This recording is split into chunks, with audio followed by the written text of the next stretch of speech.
최고의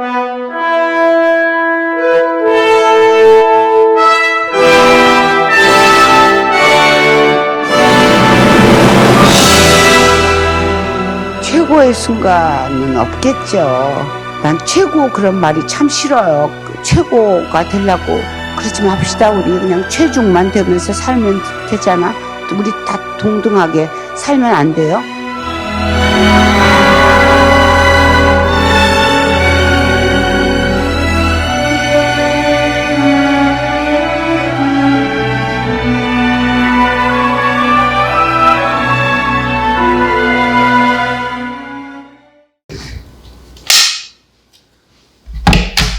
다시 해야지. 저희 벌써 9회 이제 시작을 할 텐데, 저희가 시기적으로 좀 늦었어요. 이게 원래 그 윤여정 배우가 26일날 아카데미상 받았었잖아요. 네. 4월 26일. 네. 근데 오늘 지금 촬영 날짜가 5월 15일이니까 벌써 이미 2주는 다 지나갔고, 저희 뒷북 치는 느낌이 좀 있긴 한데. 그러니까 이게 상 받기 전에 미리 찍었어야 되는데. 네. 근데 뭐 저기였었죠. 이거를 뭐 해야 되나 말아야 되나. 왜냐면 이게 오늘 저희가 죽여주는 여자를 하기로 했는데, 그 윤여정 배우 영화가 사실 의외로 이렇게 저희가 다룰 만한 영화가 그렇게 또 많지도 않고, 또 죽여주는 여자 개봉한 지가 얼마 안 됐잖아요. 이게 2016년 개봉했던 네, 영화더라고요. 2016년. 네. 지금 한 5년 정도 된 건데, 그러다 보니까 조금 애매하긴 했었으나, 근데 어쨌거나 하여튼 또 수상을 하셨고, 의외로 보면은 윤여정 배우 나왔던 영화를 안 보신 분들 꽤 많더라고요. 그리고 주연으로 나오는 영화들이 별로 없잖아요. 네. 한여 이후에는 별로 없어서. 돈의 맛은 그래도 많이 보신 것 같고, 저는 그래서 돈의 맛은 예전에 추천받아서 보긴 봤거든요. 그리고 이번에 이제 죽여주는 여자를 하겠다라고 하니까 주위에서 또 이건 또 본 분들이 많은데, 제 생각에는 아마도 수상 이후에 이게 지금 그랬을 수 있죠. 넷플릭스에 올라왔거든요. 그래서 그 이후에 이제 봤을 가능성은 좀 있는데, 대부분 반응은 의외로 재밌게 봤다, 재밌었다라는 반응이 좀 의외로 좀 있었고, 저도 그 이후에 이제 저희 이제 촬영하기로 하고 나서 봤는데 재밌게 봤습니다. 저는 의외로 괜찮습니다. 매력적인. 네. 개인적으로 죽여주는 여자에서의 그 윤여정 배우의 캐릭터가 미나리 캐릭터하고 되게 그러니까 비슷한 느낌이 좀 많이 들었었어요. 이 영화도 몬트리올 판타스틱 영화제에서 여우 주연상 받은 영화잖아요. 국제적인 인정을 받던 계기가 됐었던 영화가 이 영화가 아니었나 이런 생각도 좀 들더라고요. 미나리도 아직 안 보신 분들 꽤 되는데, 저도 안 봤거든요. 재밌을까요? 미나리? 괜찮나요? 글쎄 네. 그래서 아무튼 뭐 그 계기로 사실 보면은 이제 최근에 또 너무 과하다 싶을 정도로 이제 윤여정 배우에 대한 재조명을 많이 하고 있잖아요. 인터뷰도 많이 나오고. 그쵸. 근데 그 중에 이제 상 받으면 그래. 그러니까 사실 그 전에도 그랬을 텐데 네, 그럼요. 그 이후도 똑같아요. 저는 오히려 미나리가 외국 사람들이 보기엔 굉장히 좀 독특한 캐릭터처럼 보여지고, 특히 이제 그 이번 아카데미 여우조연상 같은 경우에 이제 글렌 클로스의 그 힐빌리의 노래에서의 그 캐릭터하고 되게 비교가 많이 됐었는데, 윤여정 배우의 원래 스타일 혹은 그녀가 출연했던 영화에서의 캐릭터들을 많이 접했던 사람들은 미나리의 캐릭터가 그렇게 새롭거나 이러지는 않았거든요. 우리가 흔히 기억하고 있는 윤여정 배우의 그 톤은 약간 그 드라마에서 많이 봤었던 약간 똑부러지면서 그쵸. 진보적 성향의 시어머니가 많았었고, 뭐 이제 며느리를 잘 이해해주는 그러니까 김수현 작가나 네네네. 노희경 작가 드라마에서의 느낌들이 우리가 느끼는 윤여정 배우의 캐릭터처럼 생각되는 부분이 많죠. 근데 이 영화는 사실은 그런 느낌은 거의 저는 못 받았었고, 오히려 주눅 들어있는 그런 모습? 그리고 또 이게 이제 제목이, 영문 제목도 그렇지만 바카스 아줌마에 대한 얘기잖아요. 영화 제목이 더 바카스 레이디인 거를 저는 이번에 처음 알았어요. 몰랐네요. 그러고 보니까. 일종의 약간 전문직 직업 여성이다 보니까 또 그 부분에 있어서는 또 굉장히 또 직업적인 모습을 많이 보여주는 것도 있어서 되게 좀 여러 측면의 모습을 좀 볼 수 있었던 것 같고, 그러니까 우리가 일반적으로 많이 접했던 윤여정 배우의 캐릭터하고는 좀 달라 보이긴 하는데, 간간히 뭐 예를 들면 이제 다큐멘터리 그 감독하고 여관에서 얘기하는 뭐 할머니 그러지 마라, 듣는 할머니 기분 나쁘다, 뭐 이런 식의 얘기들을 할 때는 우리가 느꼈던 윤여정 배우의 캐릭터가 살짝 묻어나오긴 하는데 전반적으로 좀 낯설긴 하죠. 얘기 나온 김에 저희 이제 먼저 코너 속 코너 할 텐데 당연히 저희는 이번에는 바카스를 준비를 했고요. 영화도 중간중간에 또 먹는 장면이 나오는데 뭐 피자라든지 치킨이라든지 마지막에는 또 장어가 또 그쵸, 장어. 나오잖아요. 그래서 장어 준비하려고 했는데 아우 너무 비싸던데 장어라서 바카스 한 병 줘봐. 바카스만. 저랑 연애하실래요?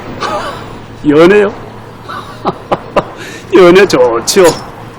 한 병 딸까요? 잘해드릴게.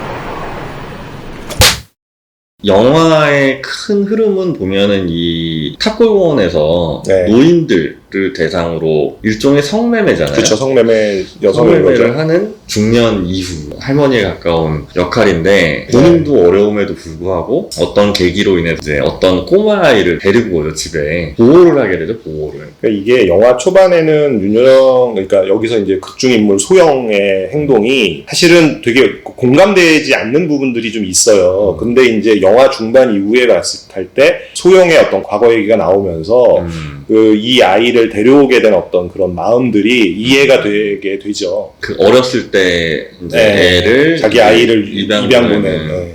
그래서 사실 보면 이 영화가 그러고 보니까 이 꼬마 데리고 오는 꼬마애도 필리핀 네. 꼬마고 네. 엄마가 필리핀이고 이제 네. 한국 의사가 그쵸. 이제 바람을 피워서 네, 낳은 아이인데 다루고 있는 내용들이 굉장히 많아요. 주제가 민감한 주제가 굉장히 많아요. 전체적으로 봤을 때는 이 윤여정 배우가 나오는 이 바카스 아줌마 얘기긴 하지만 영화의 중심축은 그 이제 노인 문제, 그러니까 노인의 삶과 죽음에 대한 문제가 중심축이잖아요. 죽음은 당연히 이제 존엄사에 대한 부분을 다루게 되면 되고, 삶의 초점에 맞춰져 있는 부분은 노인 성 문제, 그리고 노인 빈곤 문제, 이런 문제를 다루고 있는 거죠. 그러면서 이 소영이 살고 있는 데가 이태원 주변에 보광동으로 보여지는데, 같이 사는 사람들 중에 이제 트랜스젠더가 집주인이고, 집주인, 네. 그리고 윤계상 배우가 연기한 도훈은 다리가 하나 다리가 없는 없는, 네. 장애인이고, 이 꼬마 아이는 이제 코피노라고 하잖아요. 한국 남자들이 그 필리핀 가가지고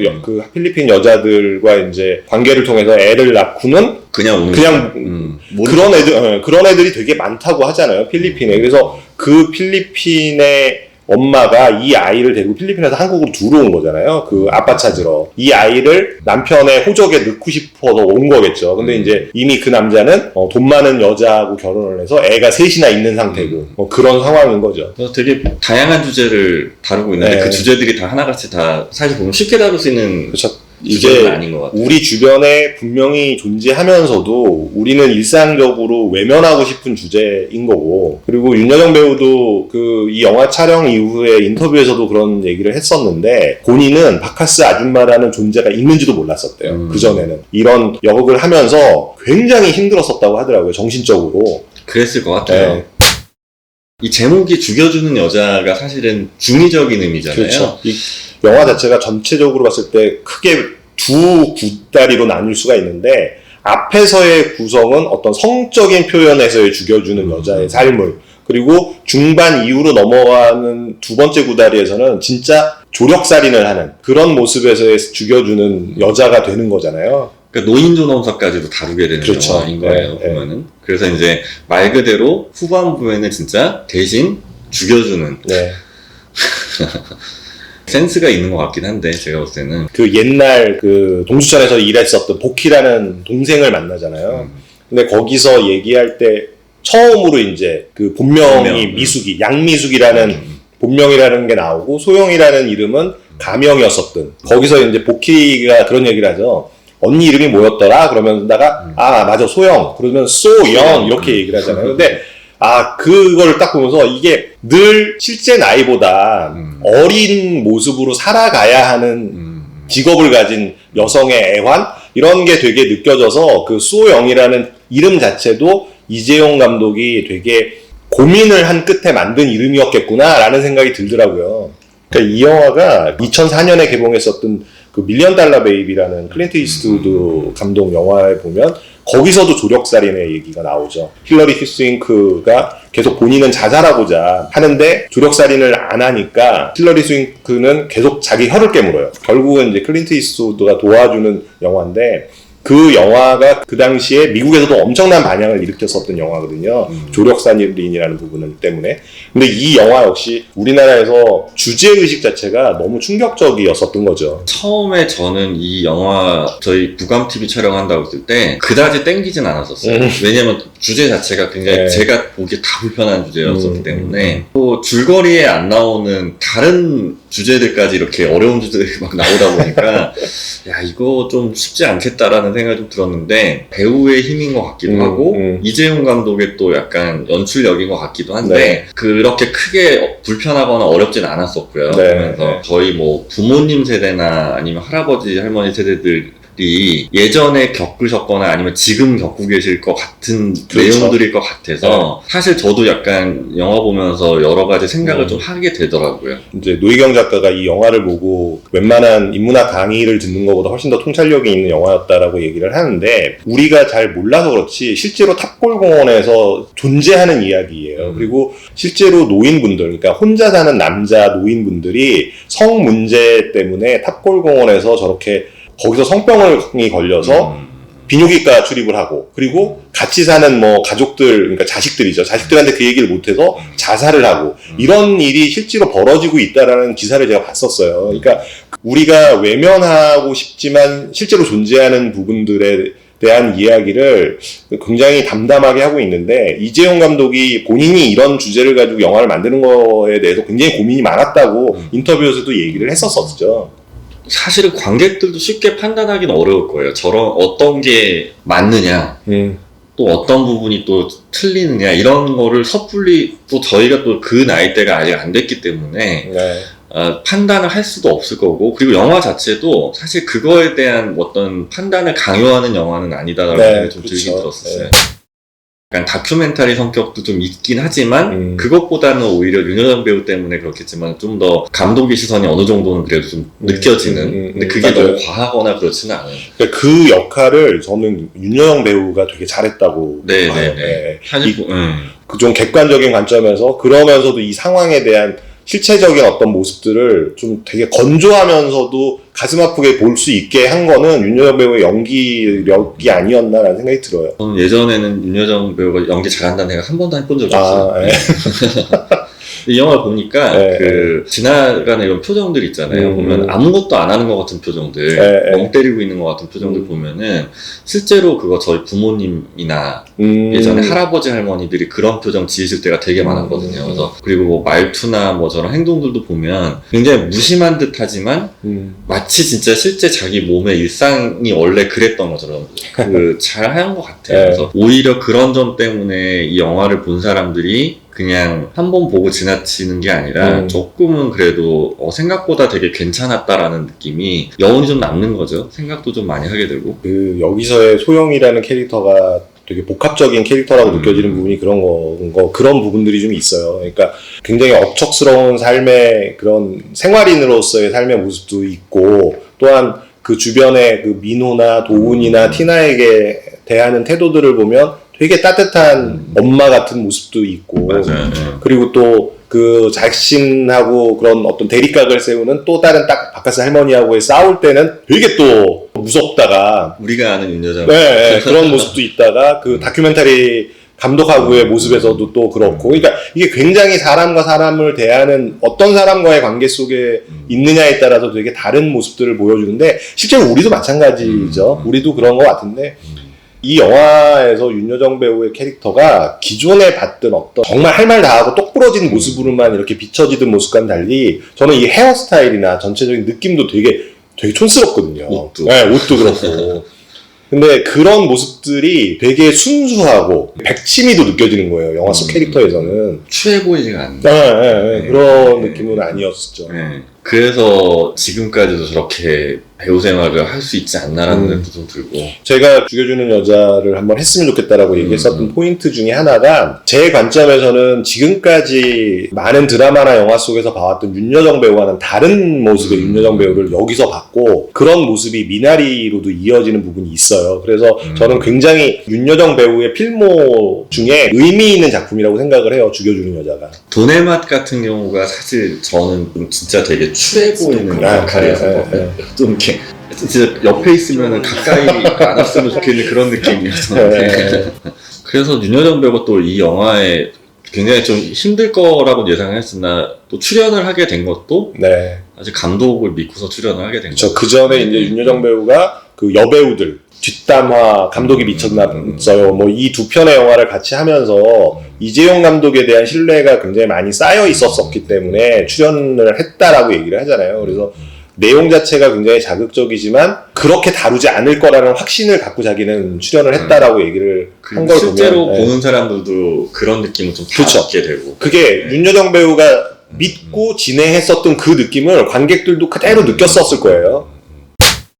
저는 이 영화에서 트랜스젠더로 나왔던 안아주 배우, 그 배우가 나중에 저기 그 조민수 배우 출연하는 초미의 관심사에도 나와요.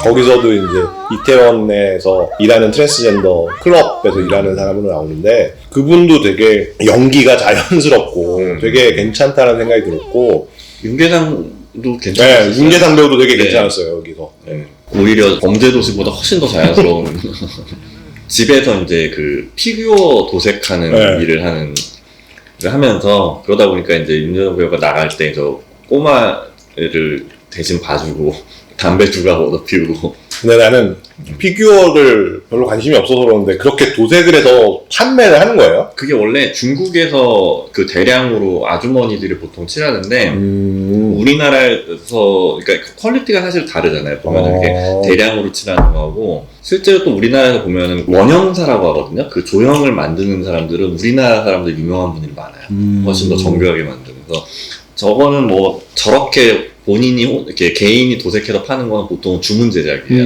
네. 저는 제 한국인 줄 알았어요. 저 꼬마에. 얘 한국에 나죠. 근데. 아 진짜요? 한국에. 얘 이름이 최현준이더라고.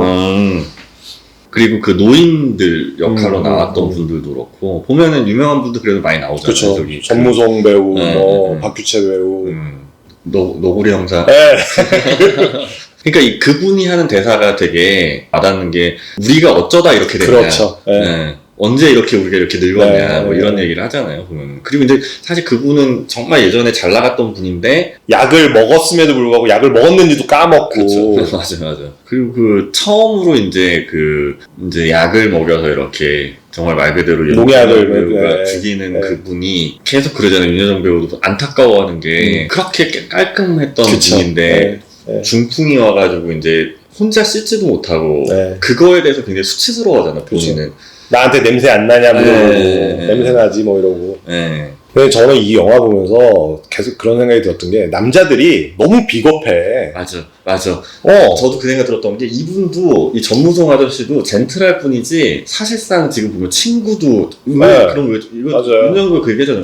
네가 하지. 그거 두 분끼리 하셔야지 왜 그거를 그러니까 실제로도 보면 남자들이 되게 센 척하고 이러지만 되게 중요하고 결정적인 순간에서 뭔가 여자 치마폭 뒤로 숨고 이런 경향들이 많이 보여지는데 본인들이야 뭐 죽으면은 그만이지만 그게 다 범죄라는 걸 그럼요. 알잖아요. 네, 그렇죠. 그리고 네. 당연히 나중에 밝혀질 것도 알는데 그걸 알면서도 그건 아오 아닌 거지.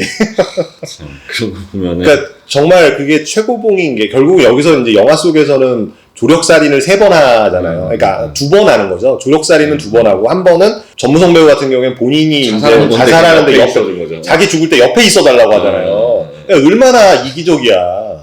이 극 중에서 윤여정 배우는 오히려 본인은 그 부분에 대해서 그렇게 크게 부끄러워하거나 이렇지는 않은 것 같아요. 왜냐면 진짜 말 그대로 이걸로 먹고 사는 거잖아요. 일종의 직업인 거고 그러다 보니까 오히려 그렇게 손님으로 만났던 그 사람들하고도 나중에까지 저렇게 계속 관계를 맺고 있지 않나라는 생각도 좀 들고 그리고 그것도 아이러니 하잖아요. 보면은 사실 보면 이 손님으로 왔던 이분들은 다 뭐 예전에는 멋쟁이였고 그쵸. 번듯한 분이었고 또 전무성 그분은 또 심지어 아직까지도 일을 하고 있는 직업이 있는 사람인데 사정을 모르는 사람들이 봤을 때는 오히려 윤여정 배우가 훨씬 더 힘들고 비참한 삶일 것 같은데 극 중에서는 오히려 그렇지 않아요. 그러니까 이 사람이 오히려 윤여정 배우가 그분을 오히려 대신 소개를 해주는 거잖아요. 그런 측면에서 봤을 때 그것도 되게 아이러니한 거예요. 살 보면 저는 개인적으로 그러니까 종로 쪽을 지금도 이제 자주 가는 편인데, 그러니까 탑골공원, 이 영화에서 지금 이 다큐멘터리 감독을 만나는 장소가 바로 탑골공원 뒤쪽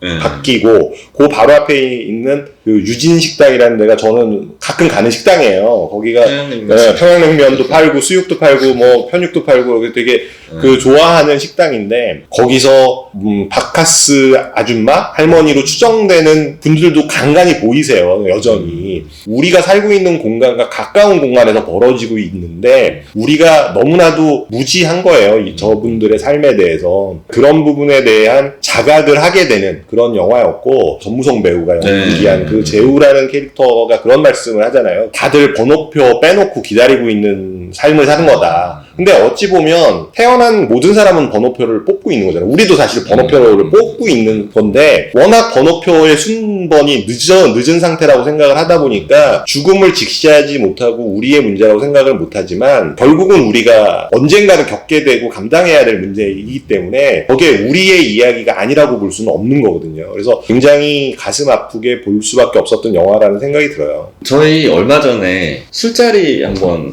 있었는데, 그때 저희 그런 얘기 했었죠. 우스갯소리로.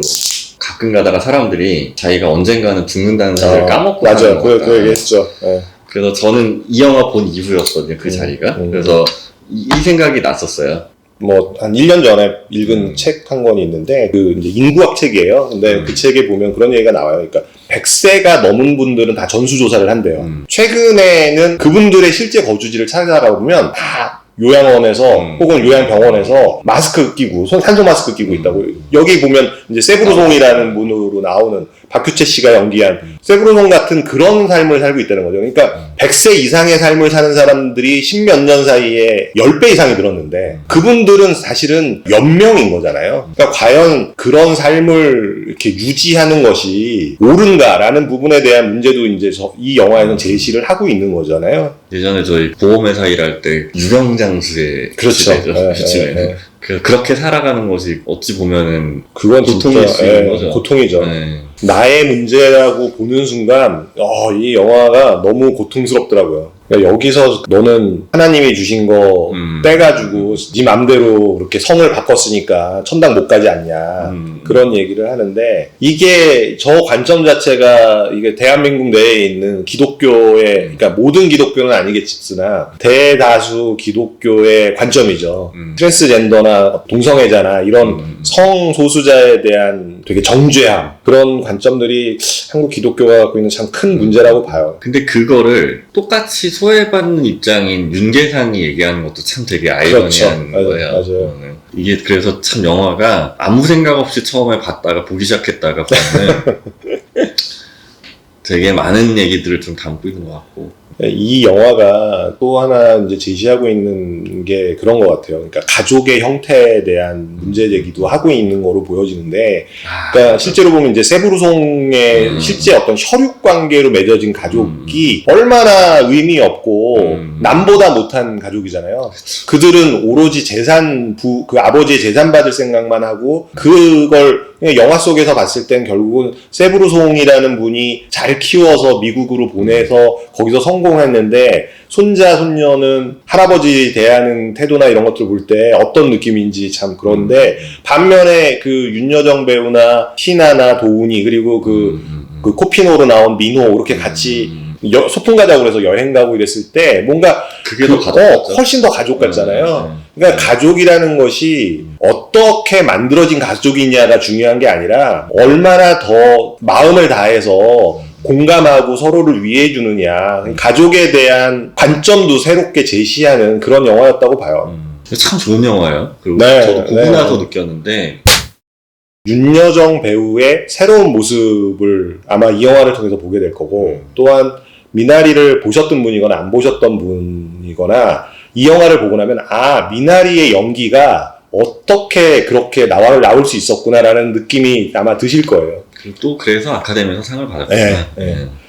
감독 연출이랑 배우들 연기가 굉장히, 저는 짜임새가 굉장히 좋았었고, 이런 장르 좋아하지 않는 분들도 재밌게 그쵸. 보실 수 있을 것 같아요. 되게 따뜻한 영화이기도 하고 또 가슴 아픈 영화이기도 하고, 이 영화의 첫 장면의 그 앵글과 세브루송을 조력살인한 이후에 첫 커트가 앵글이 똑같아요. 첫 장면은 봄이었고 조력살인 이후의 장면은 똑같은 앵글의 가을인데 그 부분이 갖고 있는 의미도 한번 좀 생각해 보시면 어떨까라는 생각이 들어요. 저는 개인적으로는 그 커트에 이어지는 모습들을 봤을 때 자연 풍경이나 이런 아름다움 속에서도 이렇게 소외받은 사람은 아이들이나 어른들이나 노인들이나 다 똑같이 굉장히 힘든 삶을 살고 있는 그런 모습들을 비교해보는 어떤 그런 모습으로 보여진 것 같다는 생각이 좀 들더라고요.